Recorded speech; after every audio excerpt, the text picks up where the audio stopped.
Ballantyne's in everything at the moment. 2 to Ballantyne, 2 to Walters, and the Dockers are on fire. And now Walters again, trying to draw the man, might go on his own and kick his second. Moves forward. Pavlich makes it look easy. Right, now Pearce.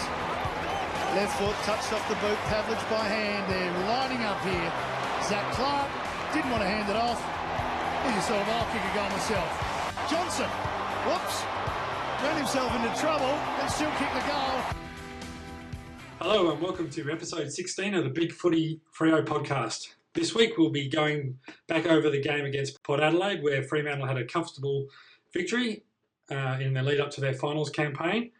We'll also be having a look at the monumental team changes this week coming in against the Saints, and then obviously have a brief look at the upcoming game against St Kilda.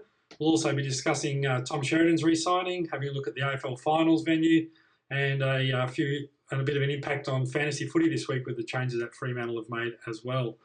So in the game last week, Fremantle had a comfortable victory with a 21 goals, 8, 134 to Port Adelaide 9 goals, 660. So a comfortable 74-point win to Fremantle there. And obviously Ross Lyon would have been pleased in particular with the first half, keeping Port Adelaide to 1 goal. There was a bit of talk that Port Adelaide may have given Fremantle a bit of a challenge in this game, but obviously they came out firing and really didn't give Port a chance at all, and a comfortable victory in the end. Probably the main talking points at the end or concerns were just a couple of niggling injuries. One to Nick Subin with his hamstring, and a little bit of a jarred knee, I think, to Michael Walters towards the end there. But they might just have the week off this week, and hopefully they'll be ready to go in the first game back. But before we get that far, we'll obviously do our introductions. Once again, Seppo is joining us this week. How are you, mate? Yeah, I'm very good. I've just come back from a 2-hour-long party once I've just read the Fremantle selections, but we'll get to that later. And obviously, and joining us this week for his first time on the podcast is BeinPurpleGreen. How are you, mate? Yeah, good, mate. Good. Thanks, Centurion and Seppo. Yeah, Seppo, I hope you're not too hungover from celebrating Jesse's inclusion. Well, we'll get to that later. Thanks to having you all in from Canberra. I think we've had really someone from each state in Australia through this year, so good to have you on board. Yeah, absolutely. And obviously, I'm sure Seppo will come up with an appropriate little banner behind the goals for Crichton's inclusion, but we'll just have a brief look at the game this week. What did you think, Seppo, of the game this week? It was a very solid four-quarter performance. Just sort of having a look over the whole game, I know we sort of relaxed towards the end there and let Port get a couple of goals, but it was great to have them only kick 1 goal up until half-time with a very comfortable 60-odd point margin, so quite pleased with that. And other than just getting the result, which we wanted, obviously increased our percentage, and now I see a bit more emergence of players like Lachie Neale and Daniel Pearce starting to find a bit of form as well, and nice dominant performance really against a side that many of us thought would only scrape in with a small win, so it was good to see. BPG, what about you? What are your thoughts for the game? 9.5 points, I think, for Port Adelaide is pretty much an indication of that first half really switched on, but also they didn't bring their best football. They really missed Hamish Cutler. For whatever reason, Hinkley's not really, his game plan doesn't really seem to suit bigger grounds. But in the second half, I think once those injuries kicked in and they started to play a bit better football, it evened out. Just for the record, that's only I think we've only had 1 round this year where we haven't had injuries to players, and I don't really care too much about the margin. The injuries to guys like Subin and Walters and Hill far outweighed anything that positive that came out of the game. You know, it's just really sad to see us picking up all these injuries every single week. Yeah, I mean, hopefully this week. Even though we scale off with the tempo of the footy, there were still injuries picked up, so it's really just shows that once the guys are out there, no matter what type of speed or impact you play, there's still risk of injuries. Yeah, absolutely. I think one of the other key points I thought, or one of the things I did take out of the game, probably more than anything, was probably the way Sutcliffe played it down back. He hasn't really been used as a backman much this year, but I thought he did a terrific job. Particularly, he played a bit of time on Robbie Gray, who can be a really dangerous forward. Mm-hmm. And I thought his role as in defence, probably being the first time he's played in that sort of role with a couple of guys we had out, I just thought he was magnificent. It just adds another feather to his sort of cap and just a bit more versatility to how we can how the match committee can use him. Yeah, it's been good to actually see the rotations of players going, resting in the forward line and back. Like it's happened to Fife, and I think Monday, the week before against Melbourne. So players are definitely getting the ability to move around a bit and get a bit more time in other positions. There just seems to be very few of our guys that can't play multiple positions across the ground, and that's so different from even just 2.5, 3 years ago. I wonder if they're already thinking ahead, thinking of the interchange cap and the ability for players having to spend more time on the ground to be interchangeable in more positions. It's almost genius in hindsight by line there. Yeah, I mean, most of the time, I think we average around about 133 interchanges a week. So we're only dropping 13. So if you look at it, it's really only 3 a quarter, which is not a huge amount. I mean, I'm sure they'll be able to work that through anyway. So, but yeah, I thought it was a very solid team performance. And Lachie Neale once again continuing his good form. And in the end was sort of getting a tag in the last quarter, which is sort of a bit of a feather in his cap as well. The other interesting call I thought by Ken Hinkley was tagging Daniel Pearce. Although Pearce obviously has had a good year, he's still got 25 touches in the game. I just thought it was an unusual choice out of all the players. I mean, obviously Kane Corns wanted to try and give him a bit of payback after leaving last year, but I thought out of all the players you'd want to tag, he'd probably wouldn't be the first choice that you would have looked at. Yeah, obviously that sort of didn't really work out for them with Mundy and Fife sort of having odd games, but obviously Crowley did a massive job on both as well and really limited to less than 20 possessions, which Crowley's done all year, I think. The scary thing with that is Krause is under 30. He could keep up his tagging for another 3-4 years. It's just wonderful stuff. Yeah, his running capacity is, as you said, as good as anyone going around in the league. And I think the continued sort of form of our small forwards in Walters and Ballantyne, and obviously we'll get to them a little bit more later on in team selections, but obviously them and the continued probably workout for Pavlich. And, it's probably been an ideal lead-up. I think it was sort of mentioned on AFL Insiders this week where even though some people consider we've had a softish draw, it's probably been ideal for him where he's been able to just build up his game time and ability to run each week. Yeah, it would have been better, obviously, if he hadn't been suspended for those 3 weeks. But the thing that I've noticed that he brings to our forward line, even though he's a bit slower and he's not quite the same impact player he used to be, you can't hide his 50-metre plus kicking. And that's something that when he's not there, everybody else in our forward line is a good kick, but they don't kick over 50 regularly, whereas he seems to be able to slot them from 50, 55, no worries, as long as he doesn't hit the post. Yeah, absolutely right. And I think it's interesting to see how Maine's game's changed a little bit as well. Like, obviously, last week I don't think he kicked any goals, which is sort of, I think, his sort of production in terms of goals has come down a little bit during the last few weeks, but he's obviously pushing up the ground a little bit higher as well, pushing all the way up to that half-back line. So obviously we're kicking enough goals without him contributing, so I think it'll only get better as they sort of work that chemistry a little bit more as well. And Pat did kick 4, so you can't complain with that. No. And I can't believe we spent this long talking about that game, to be honest. It wasn't that high a quality game. Yeah. So let's move on to team selections. All right, so we'll take a deep breath before, and we'll just go through the team selections this week. We'll start with the St Kilda guys because they are a little bit shorter. So this week coming back in is former Claremont Waffle, and Fremantle obviously did have a look at him in the pre-season in Tom Lee, who's shown a little bit this year and still getting used to AFL football again. Dylan Robertson, obviously a former Fremantle player, who's had a terrific year for them. Justin Kazitsky, who's sort of making his farewell game and coming in for his 200th and well deserves, even though he's coming with a bit of a nagging calf. And out is Jack Nunes, who's probably shown a little bit this year, and I think he'll be a good player for them in the future.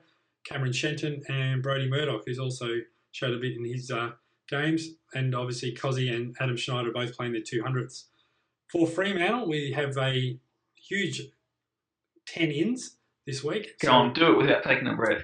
All right, I'll see if I can do it without taking a breath and also without Seppo getting too excited there. But I'll start off with Jesse Crichton, Gary Gibson, Alex Silvani, Hayden Crozier, Joshua Mellington, Clancy Pearce, Alex Forster, Matthew Taberner, Peter Fawkes, and Aaron Sandilands coming into the side. And going out is Hayden Ballantyne rested, Nick Subin with a hamstring, Stephen Hill with a hamstring, though we haven't heard too much about that. Michael Johnson rested, Zach Clark rested, David Mundy rested, Michael Walters with the knee from last week, Lee Spur rested, Nathan Fyfe rested, and Zach Dawson rested. And obviously, congratulations to Alex Forster making his AFL debut. But I know you're excited, Seppo, with Crichton's inclusion, so I'll let you to go on from there. It's really taken the limelight away from Alex Forster's debut for this game. Is going to be the inclusion, and not just as an emergency, but Jesse Crichton finally being named and hopefully a starter. I've noticed on Freo's website, the way they've listed the team, he's on the interchange.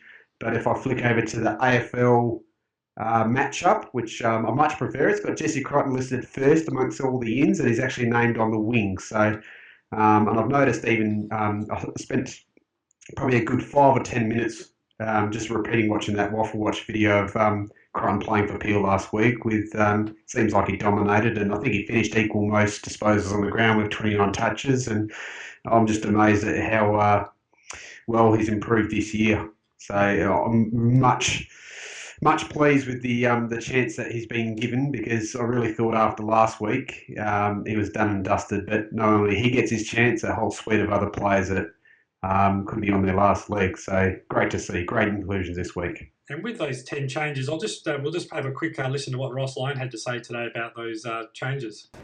But from our end, it's a considered decision, and we're aiming to go and play some really competitive football.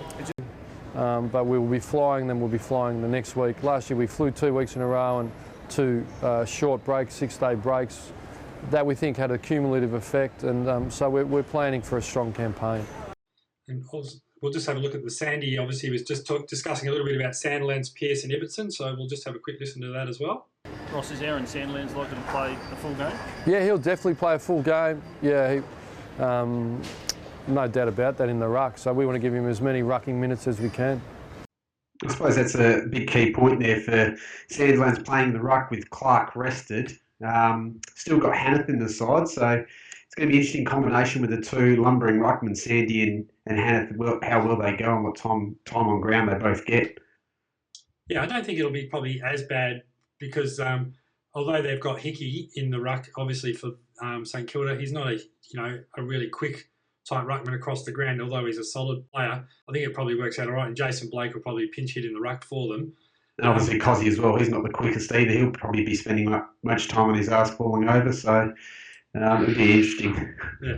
The other interesting thing Ryan was talking about was talking about Clancy Pearce and Garrick Ibbotson, so this is what he had to say. Yeah, he's named. He's trained today, a bit sore, so we'll give him every opportunity to come up, and it's a really important week for Garrick to try and get up and play. Did you just think you need him back out there? Well, he's a pretty important player to us, and but at the end of the day, he needs to do some work, get some match conditioning, if he's going to be a realistic chance for the first final. Is that the same for Clancy Pearce? He needs this week? Yeah, he does. He needs to play. Clancy trained fully and has been named to play and will play. Yeah. So what did you think of the changes this week, BPG? Look, I personally don't think Ibbotson will play. I think Spurr will be a late inclusion for him. For me, it's the emergencies that are really exciting for me. The fact that Molly and Simpson are listed as emergencies, I just think that's, okay, some people will say we've sent the B-side like we did against Hawthorn a few years back, but it's a B-side with so much promise, you know.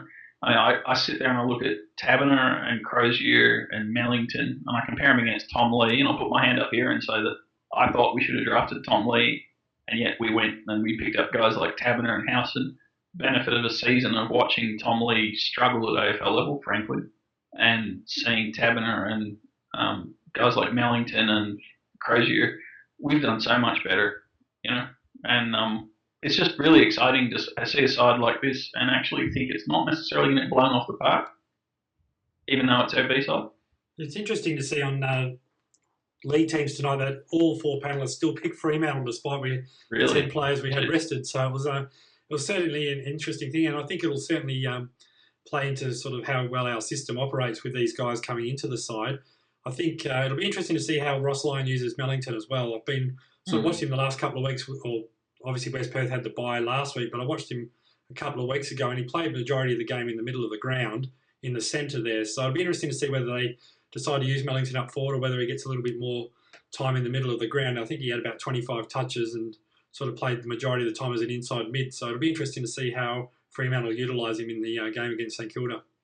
Because with him and Crichton and Pearce all back in, we really have a surfeit of those tough in and under types. Because I think, correct me if I'm wrong, Seppo, because you know all about Jesse because you follow him around, but he's been playing a fair bit of midfield, hasn't he? Yeah, he has. The last few games, I think at the start of the season, he was playing more down back, but he's been pushed up into the midfield the last few games and had tagging roles or playing majority of the role around the stoppages and even a bit on the wing and then sort of a bit half back. So he has been named, like I said before, on the wing line, but I expect him to be in that set of stoppages as well. Now we've got some guys that are usually there out of the side, but you might rely, I think it's been mentioned on the board that guys like De Boer and some of the other guys are really going to have to step up and come into that midfield group. So yeah.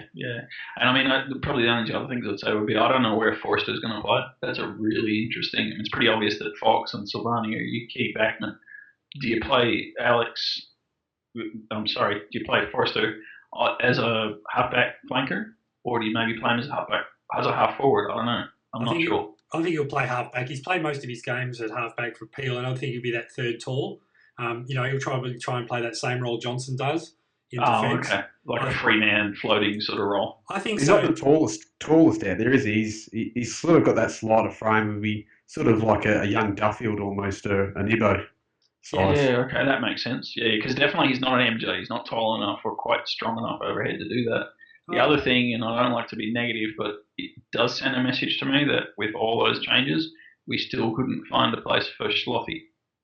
Or Sloth, as I call him. He's injured at the moment, so that would be why he's... Is he definitely injured? Because he's listed up on the injury list. And I thought he'd recovered from that last week, that's all. So. He only just got added this week, so that's the reason why he's obviously on the rookie list as well. So the interesting thing is Craig Moller's on the rookie list, and they usually name rookies that are going to play, and I don't think he's travelled with the team. So I think Spur and Simpson are the two travelling emergencies, and obviously Peel have the bye, I believe, so I don't think Moller would be playing at all. No. And he won't get finals in Waffle or anything because Peel haven't qualified, have they, for Waffle finals? No, that's right. That's a bit of a shame for him. A sad way that you'd think they could at least fly him over as an emergency. It's like one extra plane ticket on Virgin. Yeah, I think it's probably been a big year for Moller as well. He's been playing mostly league in the. He did play a few reserves games early, but playing a whole season at 18, and he's still developing. So.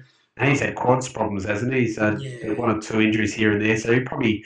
At risk of playing is probably not good for his development, so he doesn't really need to play. I think the other important point is probably, even though we do have those 10 ins, we probably do have 3 of our best 22 within those 10 ins. So I think, True. I think when you look at it realistically, Sandilands, Clancy, Pearce and Ibbotson, some people are, could argue whether Pearce would be in our best 22 or not, but I think he's shown. And I could argue that Crichton's part of that 22, so... We can be here all night for that, but it is. Well, let's base it on form that we've seen so far this year. Then, Seppo. Okay, we'll go with that. And Seppo's wet dreams, but anyway. Looking at the line still, we've really got forward line of Pavlich and Main still there. So there's still some good. And I think it was pointed out by one of the guys on the board. I think it was I can't remember who it was, but they said we've still got a bit of a leadership because you've got Sandy and Pav on the side with Duffield, De Boer, Main and Daniel Pearce. So it sort of straightens us up with, who we're actually got out in the field to lead these. It's not like we've got a weak, inexperienced side. There's a lot of older guys out there. It's not like we're playing all our young guys. So there's some bloke called Barlow who's playing too. Yeah, exactly. Yeah. I think the other important inclusion this week will also be Silvani. I mean, obviously we still... with Luke still, hasn't got back in yet in terms of his injury. And I know that Ross Lyon had this to say about him today at the press conference. You had Luke McFarlane pegged for this game from a long way out. He's found his 8 in a row. How do you feel about that? Yeah, it's not ideal, but he trained exceptionally well today. And barring a hiccup, he'll be available for selection in the first final. So, but in saying that, you're right. It's a really important decision. Travel without playing. Does Luke play, not play? It's sort of thrown it up in the air a little bit. No doubt about that. And I think obviously, and whether we, people debate whether we keep, Silvani or whether we want to go at the end of the year. I mean, playing on Nick Riewoldt will really give him a chance, give Ross Lyon a chance to see as well whether he's up to scratch. Riewolt's probably had arguably one of his best seasons, and I think it'll be really important for Fremantle if McFarlane can't get up, because Silvani realistically has to come in and help with that if we play a side with three talls. There seems to be an enormous assumption underlying the commentary that Lukey Boy's just going to come in and play. I'm not so. I mean, ideally, hopefully he does, but we need a backup, and it's really Alex or it's Foxy, and it's a good chance to try them both out against, frankly, a side that's got some tall forwards. Yeah, I mean, they've got McAvoy, Lee, and Riewoldt in the forward line there, so.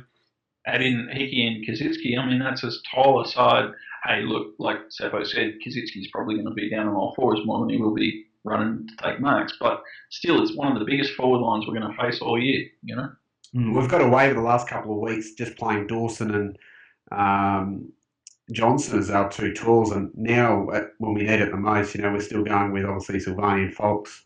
So it'll be interesting to see when we actually need it that we haven't really got the best choice defenders in. I think I'm not fussed by our forwards and our midfield, but our backline just looks weak. Yeah, I think obviously most people would agree the backline probably doesn't look as strong as it normally does, obviously with Dawson and Johnson in there. I think, as you said, our midfield, I think will still be more than competitive against them. I think it'll be good to see Sheridan and Sutcliffe both get full games as well. I can't imagine that. I'd imagine one of those young boys in Mellington or Forster would probably get the Suz vest. It'd be interesting to see who does get the vest. Kenneth had come off, you'd think, and who'd be a question of who would go on. Yeah, I mean, it'll be a bit sad for you, Seppo, if Crichton does end up with the vest. He'll be on the field. It'll be someone like probably Mellington or maybe even Taberner. Not really sure. Yeah. Taberner would really have an impact coming on, so probably would be someone like Mellington. Yeah, it'll certainly be interesting to see which way they go and how they line up in that. Well, not only in the forward line but also in defence. Mzungu's played quite a bit at half back over the last 3 weeks with the outs of Pearce and Ibbotson, and I think he's done a pretty good job overall. I thought he did a great job last week on Monfries, and he'll certainly have his work cut out if he picks up either Schneider or Milne this week as well. Yeah, that's true. But by third quarter, I'd really like to see either Barlow or Goo come out, just because we can't afford an injury. I mean, can you imagine if Barlow gets injured with 2 minutes left? Yeah. I mean, I think it'll be interesting, and you said depending on how the game's going, that he may end up being the sub. You just don't know, and they may just put some extra time into them. And it depends on the results. And I think obviously a lot of the thinking will depend on what happens tomorrow night in the Hawthorn-Sydney game. Obviously, if Sydney get over the top, that means obviously then Hawthorn will potentially finish second. And obviously all the talk about where the finals venue will go up in the air anyway. So I think it'll be a pretty important game tomorrow night in terms of not only the final makeup of the four, but also how Fremantle attack this game against St Kilda.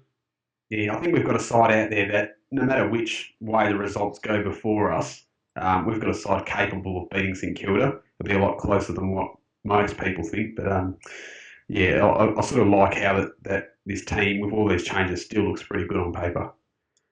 Yeah, and I think it'll be obviously they'll have quite a bit to play for, with obviously two of their guys playing their 200th game, and probably and then on top of that you've got Blake and Milne who are retiring, so they're certainly not going to leave anything to chance, and obviously their last game of the season, so they've got really pre-season to look forward to. So you'd think they're going to give everything to give these guys the appropriate send-off, because I mean they have been good servants of the club in the past. All right, anything else, boys, we want to add about this game coming up? Just a shout out to Team X, who apparently is in some place called Cefax in Tunisia, for being the first person to actually post the ins and outs this week. Thank you very much for your post, because without that I would have only seen Seppo's post. And that was just a picture of Jesse Crichton at about 5 times my screen size. So it was very impressive that, instead the spread of the Fremantle going into Africa as well, which is terrific to see. Obviously, another discussion point which probably gained a bit of momentum today was the discussion regarding the AFL finals venue, which we sort of just briefly touched on a minute ago, with the talk that Geelong may play their first final against Fremantle down at Simmons Stadium. It'll certainly be a interesting decision for the AFL, but I think at the end of the day, more often than not, it comes down to money. and I think that they will realise that they're going to be able to earn more money playing at either Etihad and the MCG. And I think, to be perfectly honest, I reckon it's probably just a ploy by the AFL to try and probably screw the Etihad a little bit more out of their money, because obviously they take a fair whack out of the stadium deals that they have, and by sort of threatening to play games down at Simmons, it will probably, it may sort of give the AFL a bit more of a favourable deal. Personally, I think Geelong have the right to play the game at at the MCG ahead of Collingwood or Richmond, because they did finish second. I don't have a problem if we go to Simmons Stadium myself, provided that it's the same for every other team in the comp. So if Geelong, if they play Collingwood or they play Carlton, they go down to Simmons Stadium. It's not, you can't do it because you're not going to get a crowd there or whatever. You've got to be the same across the whole board, or you don't do it at all. Yeah, I agree the same way, and it's probably going to end up being that we play Geelong at Etihad, and that suits me fine. But it's a bit hard for guys. Obviously, you're not going to book accommodation and all that without knowing where the venue is, but it's a bit stiff on all the people that plan to come across in advance to Melbourne, knowing that we're actually be down 100 kilometres down the road in Geelong. So I'm happy anywhere, anytime, but it would be nice to play Geelong here at a bigger stadium, especially with the crowds. It's been mentioned on a couple of radio stations and news beforehand, but we got 42 and 45 against the Cats last two finals, so it's really got to be at one of these bigger stadiums. Any points you want to bring in there, BPG? Other than I heard that Fremantle was going cold on the idea of playing in Simmons Stadium. I think the other important point sort of to when you look at the whole, as you said, the whole sort of thing, I mean, if they say it's in the interest of fairness, I mean, then you've really got to look at the, and you hear that even Robbo, I think on AFL 360 tonight was talking about that. If you're going to use that argument, then you've really got to look at if any interstate team ends up on top of the ladder, you've got to move the AFL Grand Final, because in the interest of fairness, they're the top side, they should play on their home turf. So, you can't have it both ways in that regard. And I think, the reality is, and I think you can't change the goalpost this late in the season either. I think if they said at the start of the year, if Geelong end up in the top two sides, there's a possibility, or you will go down to Simmons Stadium and play there, I don't think anyone would have an issue with it. But you can't change the goalpost this late in the season, just because they can't double up a game and there's an empty Etihad Stadium sitting there. Two things. Please don't quote Robbo at me as logic, because, all he does is love hurt. Secondly, it's probably going to get me kicked off the board, but actually, if you look at how incredibly successful Geelong have been and what an amazing team they've had for over 10 years now, I do think it's really sad for their supporters that they haven't actually ever played a final at skilled in that long period. Because we've got the second chance, I'm not that fussed if we have to play there, because we have another final the next week, even if we lose. Flip side of the coin, can you imagine the reaction if we go there and we beat them? Yeah. That would be good. Sorry, that's a real stick up to the third phase. Positive. Well, nobody can say we don't deserve to be in a prelim if we beat them at Simons, Yeah. Oh, absolutely. And, and then, as I said, you'll get the week off and go from there. So, as I said, I personally can't see it happening anyway. I know that there's talk about it, but I think at the end of the day, especially with the AFL, money talks more than anything else. And I think it's part of it's been with this whole Bombers saga, to be honest, is they've dragged it out as much as you can. You give the supporters hope, you get them keep coming through the turnstiles.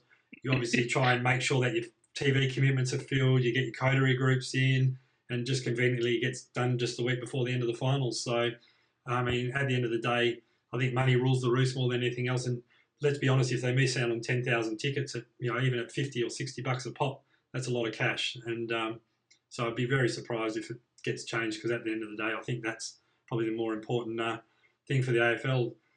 The other big news this week was obviously, and Ross Lyon sort of let it slip a bit in the press conference after the game last week, was the re-signing of Tom Sheridan, which is obviously a terrific re-signing for the club. I think over the course of the season, he's sort of shown more and more, and I think he's going to be an absolute elite midfielder for us in the years to come. Yeah, I suppose he's a man to his word, because Ross was really pumping him up a lot during the year to always mention his name at changes time. He was emergencies for a while, and then he's actually strung quite a few games together now. I'm not sure if it's 5 or 6 in a row or something, but Sheridan's played some really good footy now, and I'm really glad he's earned his contract and he's willing to stay. And I think he's made mention about the culture, and obviously he's got a tight bond with some of those other younger guys from that draft, and it's looking to be an absolute brilliant draft now with Forster coming in. So good on him. Absolutely. The other big probably news this week, obviously for probably coming into the last game of the season for most teams and people out there in AFL land, is the finals coming up in the fantasy football comps. And I know BPG, you've had a bit of a talk with Fremantle, obviously dropping 10 players, and a number of them are fantasy studs in some cases. So it will certainly have an impact on those guys going in fantasy comps. I'm not a huge follower of fantasy football myself. I generally come in about the last 10 players in most 400,000 person competitions like Herald Sun, Supercoach or whatever. But I've had more than 400 text messages in the last 2 hours about why did we drop, and you can insert your own player name, Walters, Valentine, Mundy, blah, blah, blah. It turns out over the last 2 or 3 years, most of the people that have made it to the last week of fantasy footy have actually had at least 3 or 4 Fremantle players in their lineups.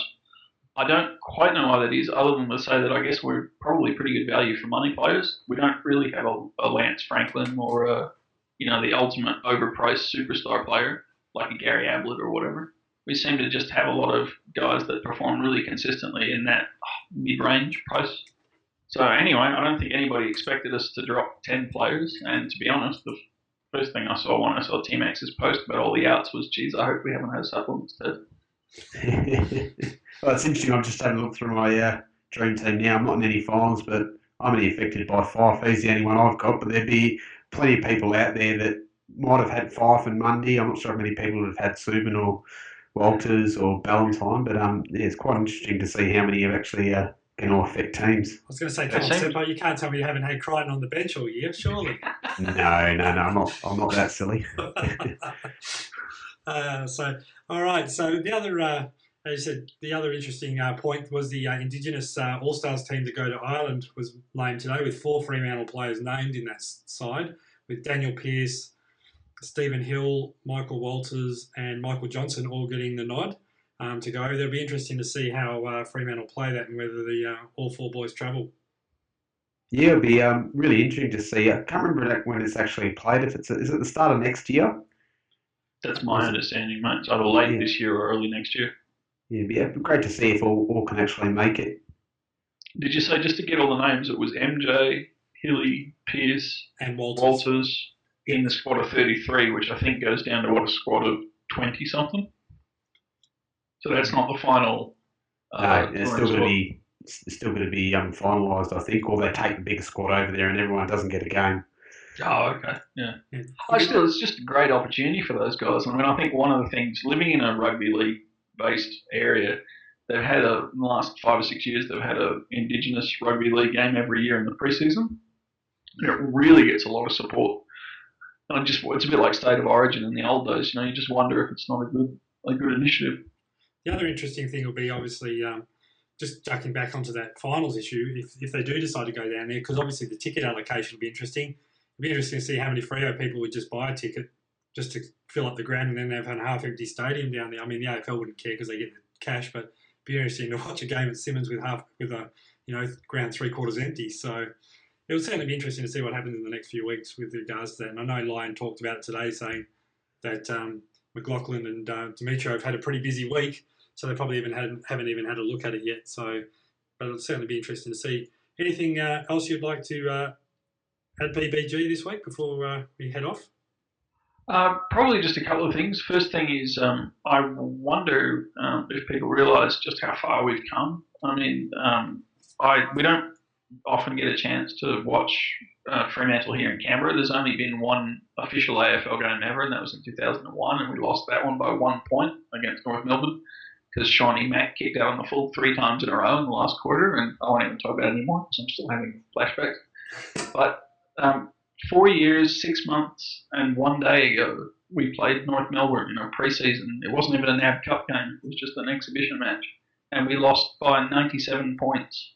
And our stellar team that week had people in it like Byron Shammer, Dean Solomon, Brett Peake, Brock O'Brien, Clayton Hinkley, Stephen Dodd, Daniel Gilmore, Ryan Murphy, Chris Hall, Andrew Brown, Sivasato, Head, Connolly, Shepherd, and Van Bello, and I could go on and on and on.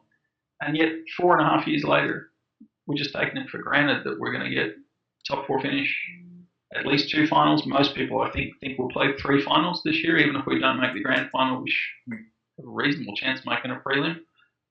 And it was only 4 years ago in the preseason we're all slitting our wrists and talking about what an awful squad we had. We've kind of come a long, long way, you know. I don't know how, certainly as somebody that's followed Freo since day dot, it's easy to just assume it's always going to be a struggle. And somehow Ross has just changed everything. And I don't know why. The other thing was just, I guess, to sort of make a note of some of the people that have been around following Freo for a long time, including on Big Footy. People like Kev Kinkle and Big Kev Bleeds Purple, and a whole range of other people who unfortunately aren't around anymore. The one that I probably spent most time with was Matt Price. You know, I just, regardless of what happens over the next 3 or 4 weeks, you sort of, sometimes it's always worth remembering that even if we don't win, we're still having a much, much better run than a lot of people have ever witnessed that supported us for years and years, and enjoy it while we've got it. You know, it's not going to last forever. Look at St Kilda now. You know, the team we're about to play. We played them in round 4 in 2009, and we kicked the lowest ever score kicked at Etihad. Yeah. Nobody else has a kick less than we did that day. So just a bit of perspective. I don't know if it means anything to anybody or not, and it's just one of those things that I didn't realise until the other day when I sat down just how far we've come in such a short period. Yeah, it's amazing what a great coach can do, and it's amazing just rattling off those names how much things have changed from our list rebuild over the last years, and a lot of that's credit to Bond and some of those list managers. But it'll be great to see how far this group can take us. Yeah, and I think that I think you made a good point. Obviously, with Bond and Lloydie and the recruiting team, who have obviously picked up these players. The interesting thing the other day, I think I know Channel 7 were looking at Freo's best ever side, and I didn't actually end up getting a chance to have a look at it, but the reality is, I reckon out of the current side we have, it's a bit of an indictment really on the previous 17 or 18 years. But I reckon there's probably only 3 or 4 players that would realistically get a game in the side when we're at full strength now than what we had in the past. There's not too many in there that you would put in our best ever side compared to what the guys have done so far, even in their short part of their careers.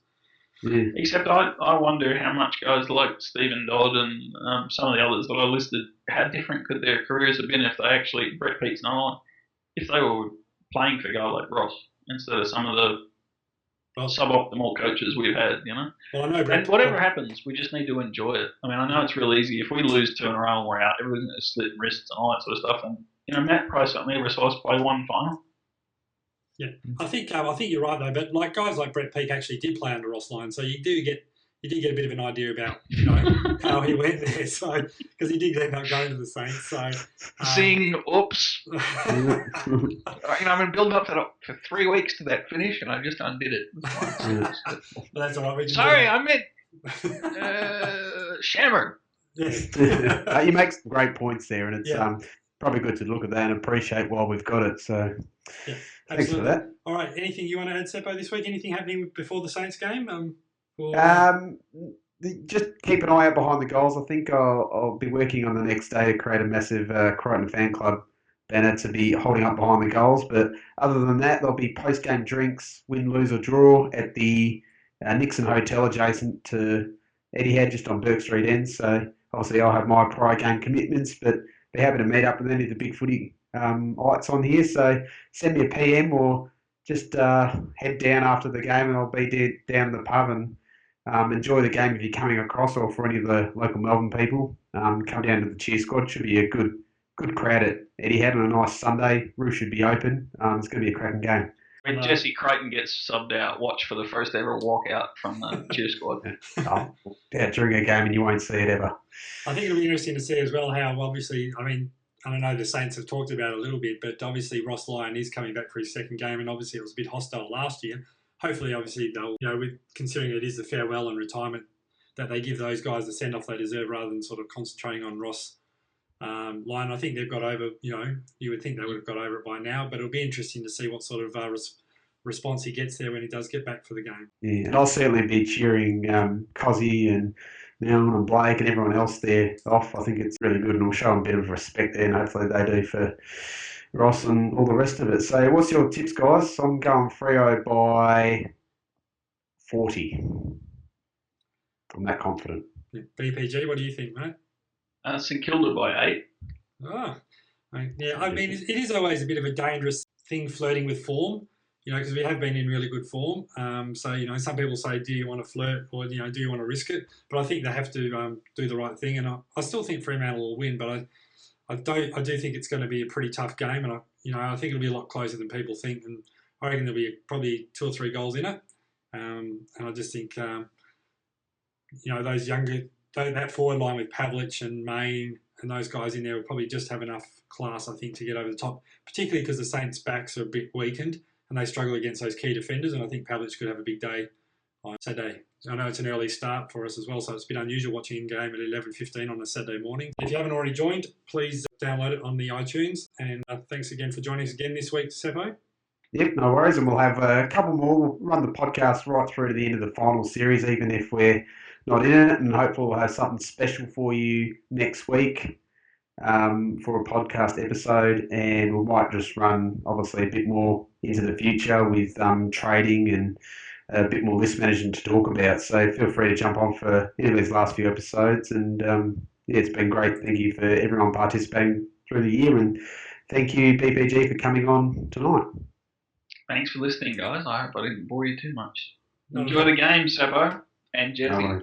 We'll obviously catch you guys next week for our first final. But yeah, we're just getting to the end of our maidens home and away season. And hopefully you guys have enjoyed listening and make it bigger and better as we go further along. So thanks for joining us and we'll see you again next week. Bye for